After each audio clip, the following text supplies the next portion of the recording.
Waalaikumsalam warahmatullahi wabarakatuh. Terima kasih atas kesempatan dan kehadiran ibu-ibu pada sesi ini. Nah, pada sesi ini saya akan menjelaskan tentang perlunya mengenal penyakit kecacingan dan malaria.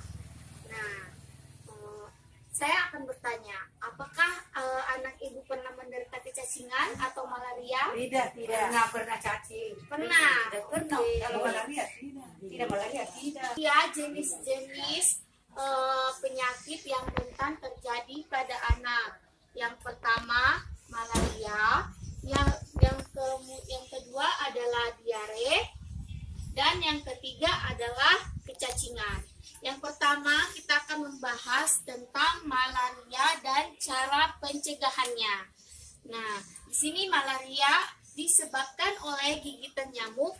Pencegahannya adalah memakai kelambu anti nyamuk dan berinsektisida yang tidak berbahaya bagi kesehatan manusia. Sampai di sini dimengerti? Nah, jika anak ibu terkena malaria, segera bawa ke puskesmas. Jika disertai dengan demam dan kejang-kejang, kemudian demam tidak turun dalam 2 hari, ketiga demam disertai bintik-bintik merah, pendarahan di hidung, dan BAB berwarna hitam. Apakah ibu pernah mengalaminya? Tidak. Tidak, alhamdulillah ya. Nah, kemudian yang kedua adalah diare. Diare adalah buang air besar yang encer atau berupa air saja dan terjadi lebih dari 3 kali dalam sehari. Biasanya ini kita akan mengalami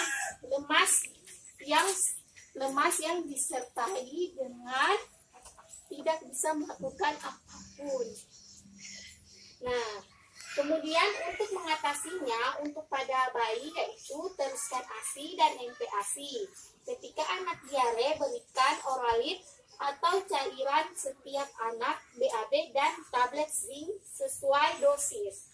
Nah, kemudian segera membawa anak ke fasilitas kesehatan jika diare makin parah. Cegah diare dengan memperhatikan gizi anak, menjaga kebersihan peralatan minum dan makan, minum air yang sudah dimasak hingga mendidih, serta menjaga kebersihan diri dan lingkungan. Ada yang ingin ditanyakan ibu-ibu? Tidak. Tidak. Oke. Nah, kita lanjut. Kita akan membahas tentang kecacingan dan pencegahannya. Kecacingan adalah gejala gangguan kesehatan yang diakibatkan adanya cacing parasit pada tubuh anak yang disebut parasit karena cacing mengganggu penyerapan zat makanan dalam usus. Ini dia, ibu-ibu bisa lihat di sini jenis-jenis cacing. Yang pertama cacing gelang, kemudian cacing cambuk, dan cacing tambang. Bisa dilihat ibu-ibu? Bisa.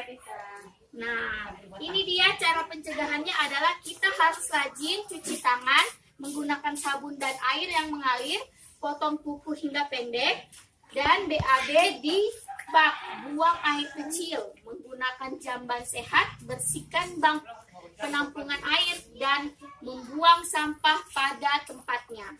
Dimengerti ibu-ibu? Nah, di mana kita bisa ini dia sanitasi total berbasis masyarakat. Yang pertama, stop buang air besar sembarangan. Apakah ibu-ibu masih ada yang membuang air besar di sungai? Tolong dihentikan ya Bu. Kemudian cuci tangan pakai sabun, mengelola air dan makanan rumah tangga, mengamankan sampah rumah tangga, dan mengamankan limbah cair rumah tangga. Ini dia, saya akan mempraktekkan bagaimana cuci tangan yang benar. Nah, pertama-tama kita membasahi tangan dengan menggunakan air yang mengalir dan menggunakan sabun. Kemudian kita gosok-gosok seperti ini. Ibu-ibu bisa mengikuti saya. Bisa. Gosok-gosok tangan yang di atas, kemudian balas seperti ini, lalu dibilas dengan air. Nah, seperti itu ya Bu ya.